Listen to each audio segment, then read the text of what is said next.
Hello everyone, my name is Pete and I will be your best man for the evening. Phil has entrusted me with the honor of giving this speech tonight, but I'm reading off this sheet of paper so as to prevent any dangerous ad-libbing and avoid saying anything awkward or embarrassing that might hang over the memory of this evening like a dark cloud. Fornication. Excuse me. For an occasion such as this, I'd like to thank everyone for coming out to share this very special day with Phil and Chrissy. I've been waiting to make this speech for 7 years now, ever since Phil and I first met our freshman year of college, and we quickly established ourselves as best friends.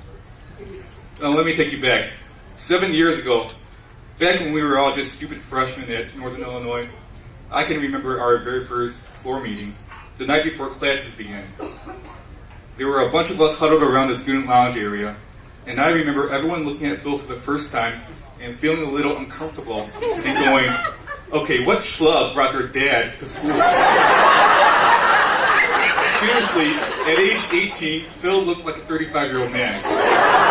Even now at age 25, he still looks like a 35-year-old man. I mean, Yoshi, like, if you had to guess how old Phil was and you never knew him, what would you guess?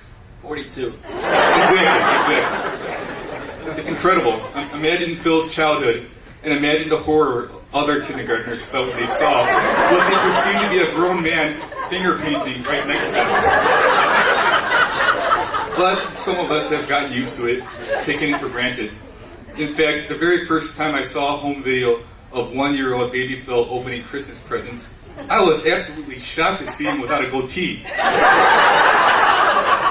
Yes, Phil was the only adult in our dorm, and it was all the goatee's fault. That ridiculous goatee that we all quickly grew to love because, as a bunch of 18-year-olds at the time, we were all thinking the same thing that very first night in the dorms.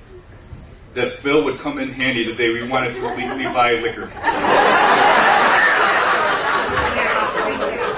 By the way, there are other things that we found Phil handy for, some of them non-facial hair related, most of them 6 feet 7 inches tall related. And they include winning basketball games, serving as a personal bodyguard, pulling cats out of trees, hanging stars on top of Christmas trees, giving piggyback rides, screwing in light bulbs, opening jars, and getting a better view of the stage at crowded rock concerts. The basketball player Wilt Chamberlain once said that everybody hates Goliath. But on the contrary, all of us that went to school with Phil found him incredibly endearing and impossible not to look up to. We loved him, unless of course we were sitting directly behind him at a movie theater. Now I'd like to say a few words to Chrissy. Nobody is perfect until you fall in love with them, so keep in mind that Phil is very flawed.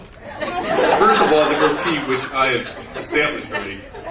Secondly, he takes pictures. Lots of them. Compulsively.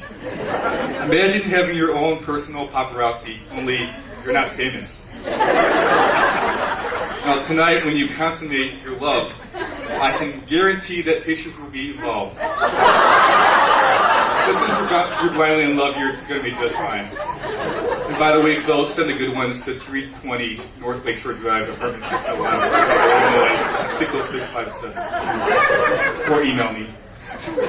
Phil, before I end this, I just want to say that I am truly honored that you've asked me to be a part of this. You're one of the best friends I've ever had, and I can't tell you how proud I am that you finally found someone that can say the same about you and Chrissy. My only advice to you is, I know that you've always been in a hurry to grow up, to be the first to own a house, to be the first to get married, but for now, just slow down a bit, and just sit back and enjoy this stage in your life, because at some point, you're going to learn that marriage is not a word. It's a sentence, a life sentence. And now I'd like for everyone to raise their glasses in a toast for two very important people that we all love very much. The two people that made tonight possible. The two people that are the reason we are here tonight. So please, everyone, join me in a very special, personal toast to the bar staff. Just kidding, Phil and Chrissy.